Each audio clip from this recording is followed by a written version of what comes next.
ప్రశ్నోత్తరాల ద్వారా హిందూ ధర్మంలో ఇవాళటి ప్రశ్న, పూజా మంత్రాలను సంస్కృతంలో వాడటానికి బదులుగా అందరికీ అర్థమయ్యే మాతృభాషలోనే ఎందుకు చెప్పకూడదు అని.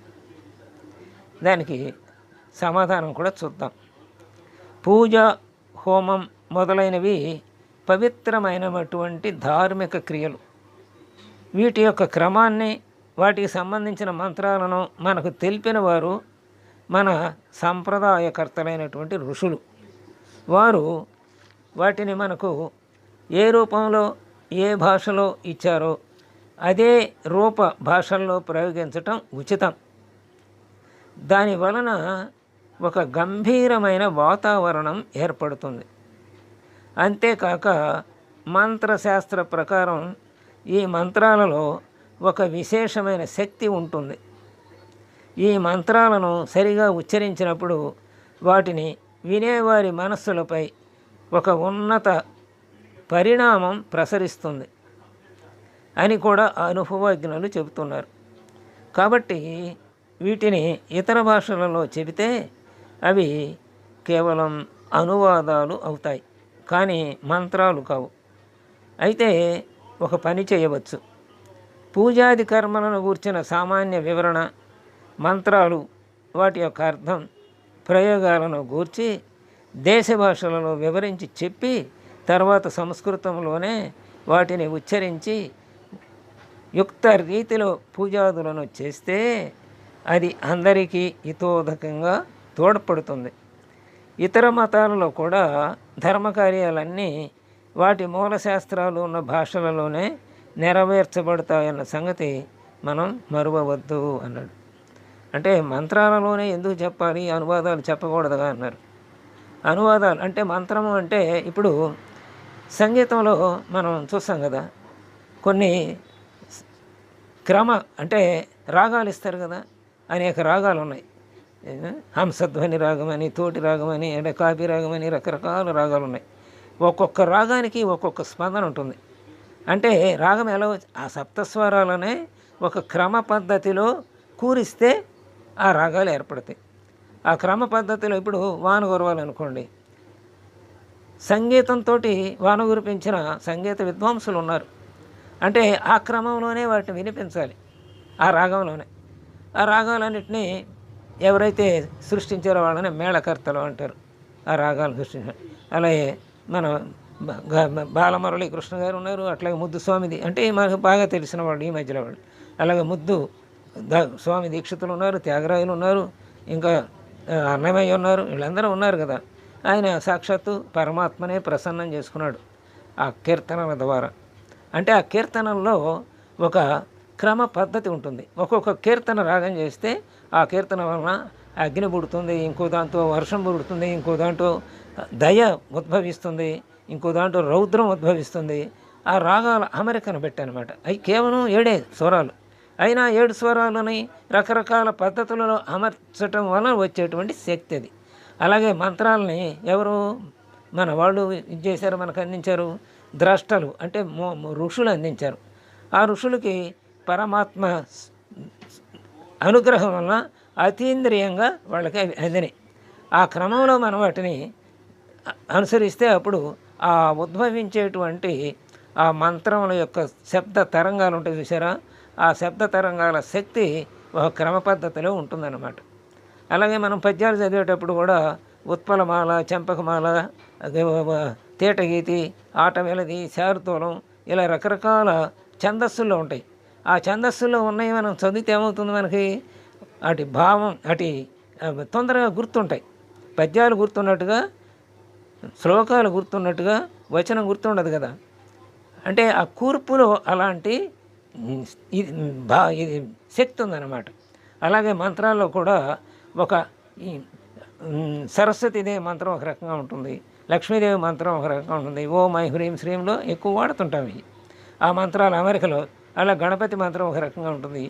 ఆ ఆవాహన చేసినప్పుడు ఆ గణపతికి ఏ శక్తిని ఇచ్చామో ఆ శక్తి ఆ మంత్రం ద్వారా ఉద్భవిస్తుంది అన్నమాట.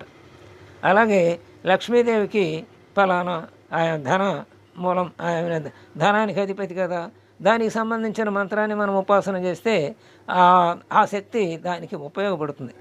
అలా ఒక్కొక్క మంత్రము ఒక్కొక్క తరంగాల రూపంలో, కొన్ని క్రమబద్ధమైన శబ్ద తరంగాల రూపంలో అమరిక చేయబడి ఉంటాయి. ఆ శబ్ద తరంగాల రూపంలో అమరిక చేయబడినటువంటి మంత్రాలని అలాగే చదవాలి.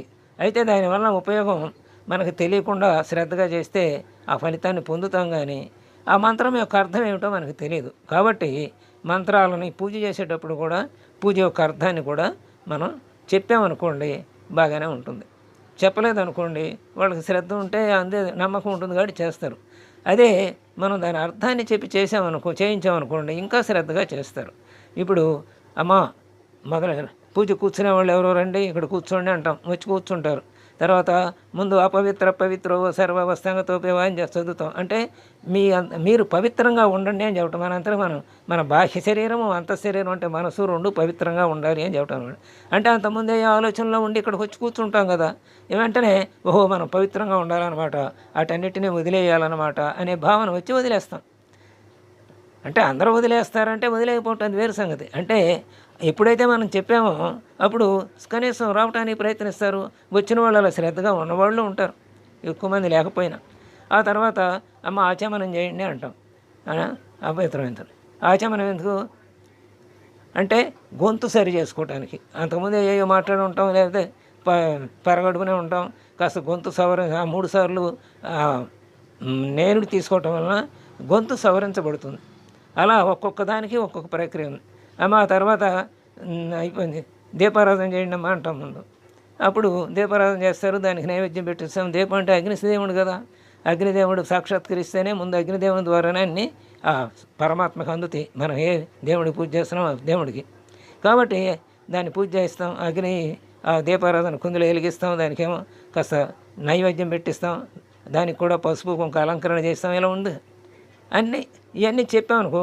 ఆ తర్వాత అమ్మ మళ్ళీ ఒక్కొక్కటి అమ్మ గంధం దారమే కాస్త గంధం సమర్పించండి అమ్మా, అలాగే కుంతంతో పూజ చేయండి అమ్మా, అలాగే పసుపుతో పూజ చేయండి అమ్మా అని ఒక్కొక్కటి చెప్తాం.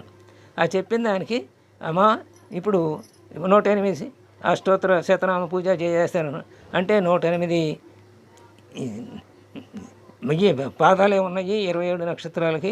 అంటే ఈ 27 నక్షత్రాల్లోని 108 పాదాల్లో పుట్టిన అందరి శ్రేయస్సు కోసం మనం పూజ చేస్తున్నామమ్మా, అందుకమ్మా అష్టోత్తరం అని చెప్పామనుకోండి. శ్రద్ధ ఓహో నా కోసమే కాకుండా లోకంలో ఉన్న అందరి కోసం నేను పూజ చేస్తున్నాను అనే భావన కూడా మళ్ళీ వస్తుంది. ఓహో ఇది కూడా మనం అందరి కోసం చేయాలి అనే భావన వాళ్ళకి మళ్ళీ పదే గుర్తు వస్తూ ఉంటుంది. ఇలా ఈ మంత్రాలలో ఉన్నటువంటి శబ్ద తరంగాల శక్తి మళ్ళీ మనం తెలుగులో అనువదించి చెప్పటం వరకే కానీ వాటిని మార్చకూడదు. మారిస్తే ఆ శక్తి పోతుంది. రాగంలో ఏ అక్షరాలు సరిగమ పదనిసలో ఏ స్థాయిలో పెట్టాడో ఆ రాగాలను, అందులో రాగాలను మార్చామనుకోండి, ఆ సరిగమ పదనిసలో ఆ రాగం ఉండదు కదా, ఇంకో రాగం వెళ్ళిపోతుంది. కాబట్టి మనం దేనినైతే ఉపాసిస్తున్నామో, ఏ దేవుడిని అయితే ఉపాసిస్తున్నామో ఆ దేవుడికి సంబంధించిన శక్తి మనకి కావాలి. కాబట్టి ఆ శక్తి కావాలంటే ఆ మంత్రాన్ని ఆ రకంగానే ఆ సంస్కృతంలోనే మన పెద్దలు ఇచ్చినట్టుగా దాన్ని మనం ఉచ్చరించాలి, అలాగే చెయ్యాలి. కాబట్టి దాని అర్థం తెలుసుకోవాలి. తెలుసుకుని అంటే ఇంకా శ్రద్ధగా మనం చేస్తామన్నమాట. కాబట్టి ఇతర భాషల్లో చేయటం సరైన పద్ధతి కాదు అనడం. అనువాదాలు ఎప్పుడూ అనువాదాలుగా ఉంటాయి, అసలుగానే ఉంటాయి.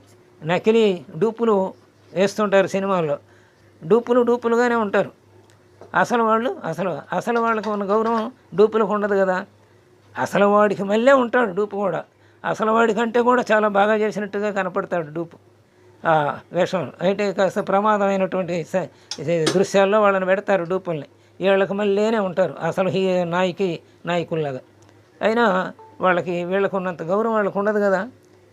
అట్లాగే మంత్రాల్లో కూడా ఆ సంస్కృతంలో వాడు చెప్పినటువంటి మన ఋషులు చెప్పినటువంటి ఆ మూల మంత్రాలకు ఉన్న శక్తి అనువాదానికి ఉండదు అని చెప్తున్నాడు. కాబట్టి ఆ అనువాదం కాకుండా ఆ సంస్కృతంలోనే చేయటం సరి అయిన పద్ధతి అని చెప్పాడు అనమాట. మన మతంలోనే కాకుండా మిగతా ధర్మాల్లో కూడా, మిగతా మతాల్లో కూడా ఇలాగే వాళ్ళ పెద్దలు అందించినటువంటి ఆ మూల భాషలోనే వాళ్ళు పూజలు జరుపుతూ ఉంటారు అని కూడా చెప్పాడు. కాబట్టి సంస్కృతంలోనే మంత్రాలు ఉండాలి, పూజ ఆ విధంగానే చేయాలి. దానికి తెలుసుకోవాలి మనం అర్థం, ఇంకా శ్రద్ధగా చేస్తాము అని ఇవాళ విషయం తెలుసుకున్నాం. పూజ మంత్రాలు సంస్కృతంలోనే ఎందుకు ఉండాలి, మన భాషల్లో ఉండకూడదు అని సమాధానం తెలుసుకున్నాం. స్వస్తి.